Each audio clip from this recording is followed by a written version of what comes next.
முதல்ல மேடம்க்கு வந்து நான் ஒரு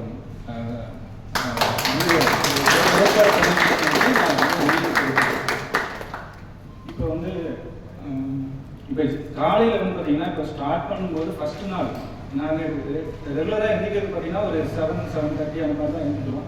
அதுக்கப்புறம் ஸ்கூலில் இந்த குழந்தைகளை அந்த இதெல்லாம் ஒரு நாள் வீட்லேயும் ரெடி பண்ணுறோம், நானும் ஹெல்ப் பண்ணுறோம். அந்த டைமுக்கு எங்களுக்கு இங்கே வரதுக்கும் அந்த சப்போர்ட் கிடையாது. ஆனால் ஃபஸ்ட் நாள் நான் இங்கே வரும்போது 1 hour தானே, சரி அட்ஜஸ்ட் பண்ணி வந்துடலாம் அப்படிங்கிற பிளான் பண்ணி தான் வந்தேன். ஆனால் ஃபஸ்ட் நாளே ஸ்கூலுக்கே பிரச்சனையாகிடுச்சு. அவங்க போகும்போதே படத்துக்கு போய் விட்டு தான் வந்தேன். அப்புறம் வீட்டில் வந்து வீட்லேயுமே கொஞ்சம் ப்ராப்ளம் ஆயிடுச்சு. அப்புறம் அவங்ககிட்ட பேசி ஒரு நைட் ஃபுல்லாக நான் வந்து இந்த பேசினதுக்கப்புறம் அதோட மென்டாலிட்டிலேயே அப்படியே போய் அவங்ககிட்ட ட்ராப் பண்ணேன். இந்த மாதிரி இருக்குது, எனக்கு நல்லா இருக்குது. அந்த ஒரு 1 hour சொல்லி கொடுத்ததுமே எனக்கு மைண்டு ஒரு நல்லாவே இருக்குது. ஃபஸ்ட்டு நாளே எனக்கு அந்த வித்தியாசமே தெரிஞ்சுது. அதை அப்படியே போய் அப்ளை பண்ணேன். நாளையிலேருந்து நான் போகலான்னு இருக்கேன், எனக்கு நீங்கள் வந்து சப்போர்ட் பண்ணால் தான் நான் போய் டெய்லி போயிட்டு வர முடியும் அப்படின்னு.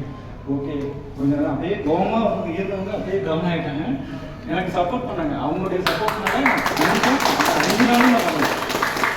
ஃபஸ்ட்டு 1 hour தான், 2வது நாள் 1 hour தான் வந்தோம். 3ஆவது நாள் 2 hours அப்படிங்கிறதையும் அக்செப்ட் பண்ணிட்டேன். ஆனால் இது எப்படி இருக்குதுன்னா, இப்போ ஒரு நாள் வந்து காலையில் ஏதாவது நம்ம கடையிலே ஒரு பூஜை ஸ்டார்ட் பண்ணால் கூட காலையில் 5 மணிக்கு வர மாதிரி இருக்கும்.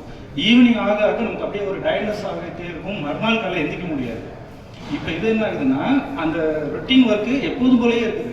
காலையில் எப்போதும் வர்ற டியூட்டிக்கு வர்ற அதே டைமிங்கு அந்த ஈவினிங் ஆக ஃபஸ்ட் நாள் கொஞ்சம் டயர்னஸ் இருந்தது. அப்படி 4வது நாளாக இப்போ இன்றைக்கெல்லாம் சுத்தமாக இல்லை அப்படிங்கிற மாதிரி தான் இருக்குது.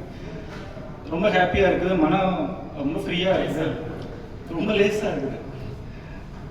தேங்க்யூ. ஜெய் குருதேவ்.